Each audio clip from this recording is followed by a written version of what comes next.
Hi dears, good morning. പുതിയ വിശേഷങ്ങൾക്കായി എല്ലാ കൂട്ടുകാർക്കും സ്വാഗതം.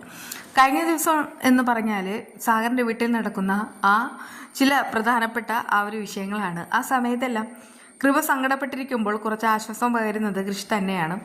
ഈ വീട്ടിലുള്ള എല്ലാവരെയും ആശ്വസിപ്പിക്കേണ്ടതും സന്തോഷിപ്പിക്കേണ്ടതും നിൻ്റേതായിട്ടുള്ള ചുമതലയാണെന്നെല്ലാം കൃഷി ഇങ്ങനെ ഉപദേശിക്കുന്നുണ്ടല്ലോ. സാഗറാണെങ്കിൽ വീട്ടിലേക്ക് തിരിച്ചു വരുന്നു. അതായത് നാളെയാണ് അലിക ജയ്മോഹനെ ഹാൻഡ് ഓവർ ചെയ്യേണ്ടത്. അതിൻ്റേതായിട്ടുള്ള ഏതാണ്ട് തയ്യാറെടുപ്പുകളെല്ലാം നടത്തി കഴിഞ്ഞു. എന്നാലും വല്ലാതെ സങ്കടത്തിലാണ് നിൽപ്പ്.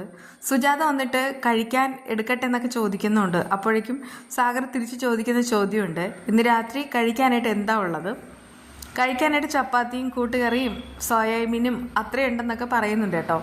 ആ സമയത്ത് സാഗർ പറയുന്ന മറ്റൊരു കാര്യമുണ്ട്, നമ്മളെല്ലാവരും കൂടെ ഒരുമിച്ചിരുന്ന് കാര്യമായിട്ട് എന്തെങ്കിലുമൊക്കെ കഴിച്ചിട്ട് കുറച്ച് ദിവസങ്ങളായിരിക്കുന്നു. അതുകൊണ്ട് തന്നെ പുറത്ത് നിന്ന് ഫുഡ് നമുക്ക് വരുത്തി കഴിക്കാം. അങ്ങനെ സ്വാഭാവികമായിട്ട് കൃപയാണ് ഇതിനൊക്കെ വിളിക്കാറും ചുമതലപ്പെടുത്താറും ഉള്ളത്. ഇത്തവണയും കൃപയെ അങ്ങോട്ട് വിളിപ്പിക്കുന്നുണ്ട്. അപ്പോഴേക്കും എന്താ വേണ്ടെന്നൊക്കെ ചോദിക്കുകയാണ്. ആ സമയത്ത് കൃപ പറയുന്നുണ്ട്, അതിപ്പോൾ അച്ഛാ അതെന്താ നിനക്കൊന്നും വേണ്ടേ? ഇന്ന് നമുക്ക് എല്ലാവർക്കും പുറത്തുനിന്നുള്ള നല്ല ഫുഡ് മാത്രം കഴിച്ചാൽ മതി. എന്നിട്ടിങ്ങനെ ആൻറ്റിയമ്മയോട് എന്താ ചോദിക്കുമ്പോൾ വേണ്ട എന്നൊക്കെ പറയുന്നുമുണ്ട്. പറ്റില്ല, ഈ ഈഗോയൊക്കെ മാറ്റി വെച്ചിട്ട് എന്താ വേണ്ടതെന്ന് വെച്ചാൽ പറയും. ചേച്ചിയമ്മയ്ക്ക് ഏറ്റവും ഇഷ്ടമുള്ളത് മട്ടൻ ചാപ്സാണ്. അതുപോലെ തന്നെ സുജാതയ്ക്ക് ഇഷ്ടമുള്ളത് ചില്ലി ചിക്കൻ. അങ്ങനെ ഓരോരുത്തർക്കും ഇഷ്ടമുള്ളതായിട്ടുള്ള ഫുഡ് എല്ലാം കൂടെ ഓർഡർ ചെയ്യാണ്. അപ്പോഴേക്കും കൃപയോട് ചോദിക്കുന്ന വളരെ ഇമ്പോർട്ടൻ്റ് ആയിട്ടുള്ളൊരു ചോദ്യമുണ്ട്, ഇത് പേയ്മെൻറ്റ് ചെയ്യാനായിട്ട് നിൻ്റെ കയ്യിൽ കാശുണ്ടോ? എൻ്റെ കയ്യിൽ അത്യാവശ്യത്തിന് കാശുണ്ടെന്നൊക്കെ അവളിങ്ങനെ അറിയിക്കുന്നുണ്ട്.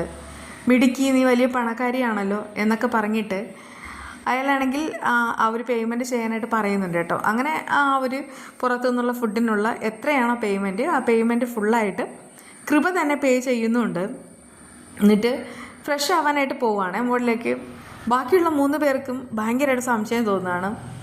എന്താ ഇത്, എന്ത് പറ്റുമാവോ എന്നൊക്കെ ചോദിക്കുന്നുമുണ്ട്.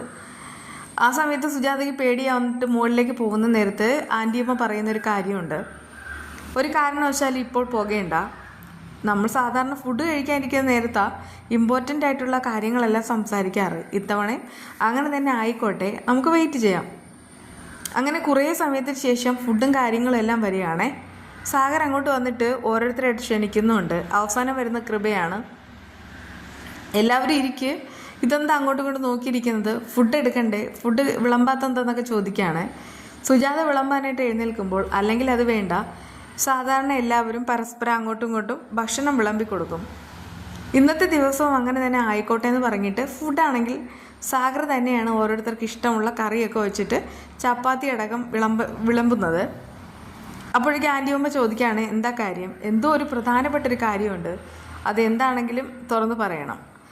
അപ്പോഴേക്കും സാഗർ പറയുന്നു, സത്യത്തിൽ നമ്മുടെ കയ്യിലാണെങ്കിൽ നമുക്ക് ടെൻഷൻ അടുപ്പിക്കുന്ന എന്തെങ്കിലും ഒരു കാര്യമുണ്ടെങ്കിൽ അതങ്ങോട്ട് വിട്ടുകളയാം, അതിനുശേഷം ഫ്രീ ആയിട്ട് നടക്കുക, അതാണ് എൻ്റെ പോളിസി. നാളെ അലിക ഞാൻ ജയ്മോഹന് പൂർണ്ണമായിട്ടും വിട്ടുകൊടുക്കുന്ന ദിവസമാണ്. നാളെ മുതൽ അലിക ജയ്മോഹൻ്റെ മാത്രം സ്വന്തമാവും. അത് കേട്ട് അവർക്കൊക്കെ അത് ഭയങ്കരമായിട്ട് ഷോക്കായിട്ട് മാറുകയാണ്. എല്ലാവരും കരയുന്ന ഒരു ഘട്ടത്തിലെത്തുന്നുണ്ട്.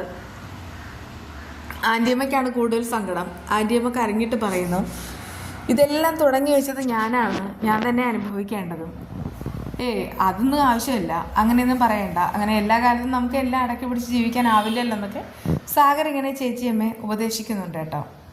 സാരമില്ല, ഇതൊക്കെ പൊക്കോട്ടെ, നമുക്ക് ആവശ്യമുള്ളതെല്ലാം ഉണ്ട്.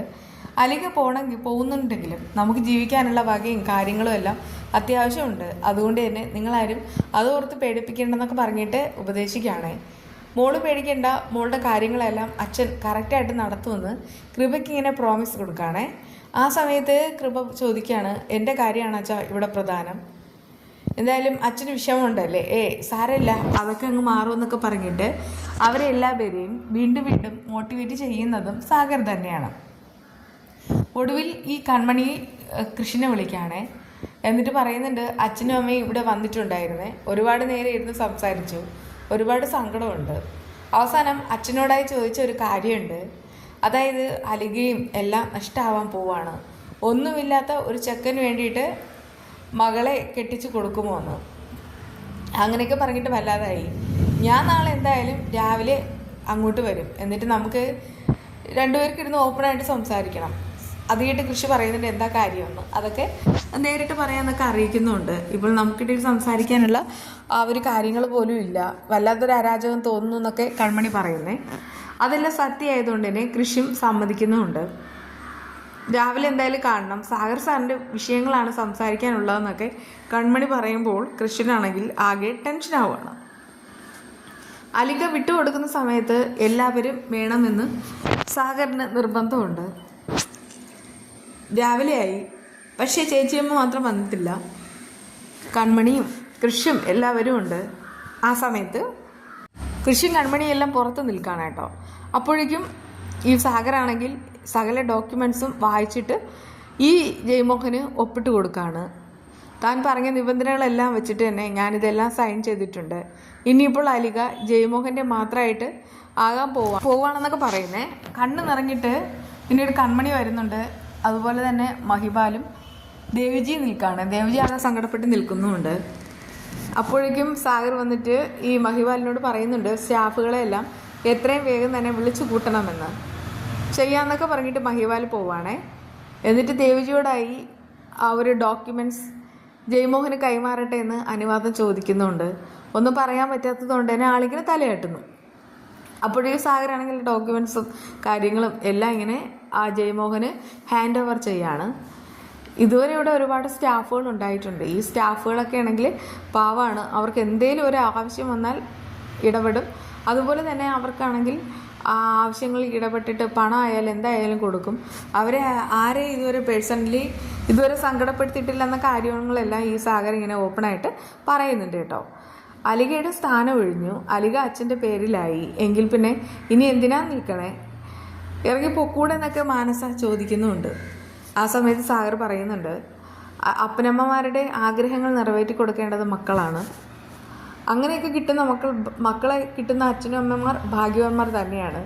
ഇവിടെയാണെങ്കിൽ ജയമോഹൻ വളരെയധികം ഭാഗ്യം ചെയ്ത ആളാണ്. അതുകൊണ്ടാണ് മാനസയെ കിട്ടിയത്. ആ സമയത്ത് അതൊക്കെ കേട്ടിട്ട് മാനസ വളരെയധികം സന്തോഷത്തിൽ നിൽക്കുകയാണ് കേട്ടോ. എന്തായാലും ഇനിയൊരു യാത്ര പറച്ചിൽ, ഇനിയിപ്പോൾ യാത്ര പറച്ചിൽ നടത്തേണ്ട സ്റ്റാഫുകളോടാണ് എന്നൊക്കെ ഇങ്ങനെ പറഞ്ഞിട്ടാണ് അങ്ങോട്ട് മാറുന്നത്. അപ്പോഴേക്കും ആ സ്റ്റാഫുകളെല്ലാം കൂടെ അങ്ങോട്ട് വരുന്നുണ്ട് കേട്ടോ. എല്ലാവരും സങ്കടത്തിൽ നിൽക്കുകയാണ്. ഒട്ടും പ്രതീക്ഷിക്കാതെ നടന്ന കാര്യങ്ങൾ അവർക്കൊന്നും അങ്ങോട്ട് അക്സെപ്റ്റ് ചെയ്യാനായിട്ട് ഭയങ്കരമായിട്ട് ബുദ്ധിമുട്ടുണ്ടായിരുന്നു. സാഗർ അങ്ങനെ അവരോടെല്ലാം യാത്ര പറഞ്ഞിട്ട് ഇറങ്ങാൻ പോവുകയാണേ.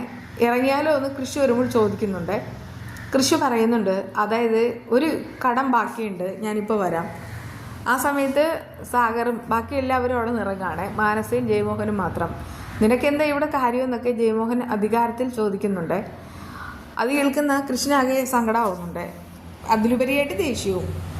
അതുകൊണ്ടൊക്കെ തന്നെ ഈ കൃഷിയാണെങ്കിൽ അയാൾക്ക് നന്നായിട്ടൊരു ഒറ്റ അടി വെച്ച് കൊടുക്കുകയാണ്. അതായത് അന്ന് എല്ലാവരുടെ മുന്നിൽ വെച്ച് അപമാനപ്പെടുത്തി, അതിനാണ് ഈ തല്ല്. എന്നിട്ട് പറയുന്നുണ്ട് ഈ മാനസയാണെങ്കിൽ ആഗ്രഹങ്ങൾ നടക്കാൻ വേണ്ടിയിട്ട് എന്തു ചെയ്യും, അതുകൊണ്ട് തന്നെ ഇവളുടെ വാല്യൂ എന്താണെന്ന് നിങ്ങളിനി മനസ്സിലാക്കാൻ പോകുന്നതേ ഉള്ളൂ എന്ന് പറഞ്ഞിട്ടാണ് തല്ലിയിട്ട് അവിടുന്ന് പടിയിറങ്ങുന്നത്. ജയമോഹൻ ആ തല്ല് ഒട്ടും പ്രതീക്ഷിച്ചതുമല്ല. അങ്ങനെ എല്ലാവരും യാത്ര പറഞ്ഞിട്ട് അവിടുന്ന് ഇറങ്ങുകയാണ് കേട്ടോ. ഇറങ്ങുന്നതിന് മുൻപ് തന്നെ സാഗർ സ്റ്റാഫുകളോട് ഒരിക്കൽ കൂടെ യാത്ര പറഞ്ഞിട്ട് ഇറങ്ങുകയാണ് കേട്ടോ. ഈ വീഡിയോയിൽ കാണിക്കുന്നത് കുടംപുളി കൊണ്ടുള്ള ആ ഒരു രസമാണ്. കുടംപുളി കൊണ്ട് രസം ഉണ്ടാകുമെന്ന് എനിക്കറിയില്ല, പക്ഷെ ഉണ്ടാക്കിയപ്പോൾ അതിൻ്റേതായിട്ടുള്ള ആ ഒരു പുളി രസം ഉണ്ടല്ലോ, അത് നമുക്ക് പെട്ടെന്ന് അങ്ങോട്ട് അക്സെപ്റ്റ് ചെയ്യാനായിട്ട് പറ്റില്ല കേട്ടോ. എനിക്കങ്ങനെ തോന്നിയിട്ടുള്ളത്.